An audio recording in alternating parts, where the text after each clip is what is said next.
इसके पहले वाला क्वेश्चन बहुत ही आसान था, उसमें हमें दिए थे दोनों डायगोनल्स और अगर डायगोनल दिए थे तो हमने एरिया ऑफ रोम्बस बड़े आसानी से निकाल लिया। कैसे? एरिया ऑफ रोम्बस का फॉर्मूला होता है half into product of the diagonals.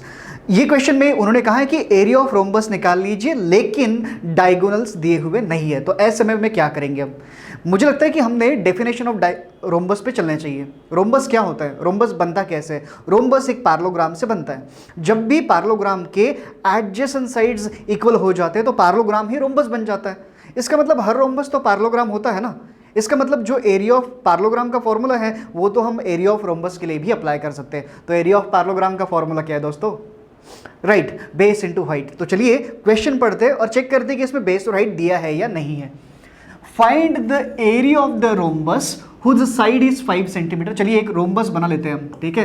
Parallelogram जैसा ही होता है लेकिन इसमें क्या होगा, चारों जो साइड्स है वो इक्वल रहेगी, तो ये बन गया हमारा रोम्बस। इसकी all sides of the rhombus are equal, तो साइड दी है हमें 5 सेंटीमीटर, तो ये भी 5, ये भी 5 और ये भी 5। क्या निकालना है हमें? Area of rhombus. लेकिन दोनों डायगोनल्स दी हुई नहीं है तो साइड दी है, राइट। अब आप चेक करिए इसमें, इसका मतलब बेस मिल गया। अब क्या चाहिए हमें? हाइट। हाइट का ही दूसरा नाम क्या होता है? Altitude. And whose altitude is 4.8 centimetre. तो एक काम करना है, यहां से परपेंडिकुलर ड्रॉ कर दीजिए, ये बन गया इस रोम्बस के लिए अल्टीट्यूड, मतलब ही हाइट। कितना दिया हुआ है ये दिया है हमें 4.8 सेंटीमीटर्स। बात समझ गई है मुझे लगता है आपको। एरिया ऑफ रोम्बस क्या बन जाएगा यहाँ पर? Base into height, first thing. Second, अब उन्होंने कहा है कि उसका एक डायगोनल जो है वो 8 सेंटीमीटर दिया हुआ है, राइट। ये जो एक डायगोनल है इसको मैं D1 नाम देता हूं। ये कितना दिया है उन्होंने?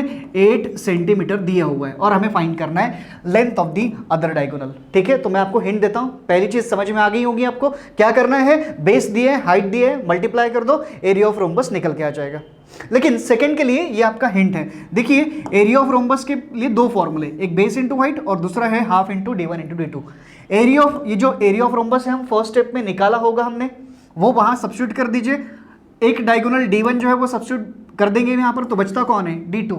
Linear equations in one variable मिलेगा, सॉल्व कर लीजिए, you will get the answer. So this is my hint, try to find out the answer. Okay, let's do it. The first step would be to find the area of the rhombus. तो ये हमारा solution है और ये हम first step करेंगे।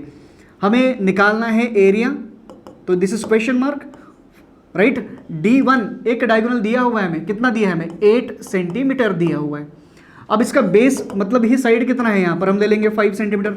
Height मतलब ही altitude कितना दिया हुआ है? 4.8 सेंटीमीटर, 4.8 सेंटीमीटर, राइट। और ये जो D1 दिया है और D2 के लिए है क्वेश्चन मार्क। फर्स्ट स्टेप करेंगे हम। सो एरिया क्या बन जाएगा यहाँ पर? Base into height.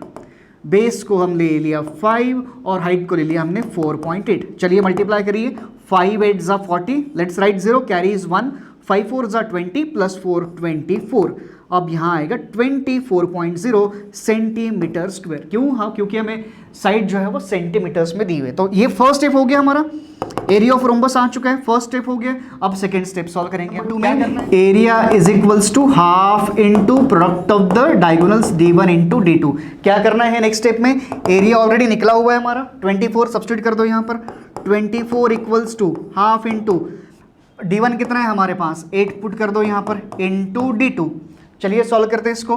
2 1 ज़ा 2 को हम 8 से डिवाइड करेंगे, 4 आएगा। नेक्स्ट स्टेप में दोनों साइड 4 से डिवाइड कर दो, तो 24/4 will be equals to D2। तो इसका मतलब D2 की वैल्यू कितनी आ गई है? 6 सेंटीमीटर्स, राइट। तो जो सेकंड डायगोनल है वो हमें मिल गया 6 सेंटीमीटर, राइट। तो ये जो क्वेश्चन था हमारा, it's a 2 step process. First step में हमें अल्टीट्यूड को ही हम हाइट कहते हैं और जो साइड है उसको हमने बेस लिया, तो base into height. Area of parallelogram का फॉर्मूला हमने एरिया ऑफ रोम्बस के लिए लगा दिया, ये स्टेप नंबर 1 हो गया। अब एरिया और दोनों में से एक डायगोनल दिया हुआ था, हमने वही फॉर्मूला यूज कर लिया, area is equals to half into product of the diagonals, और सेकंड वाला डायगोनल फाइंड आउट कर लिया। आई होप बच्चों आपको ये बहुत अच्छे समझ में आ गया होगा। अगर समझ में आ गया होगा तो you can like and subscribe this channel, right. Thank you. Let's meet in the next video to solve next question.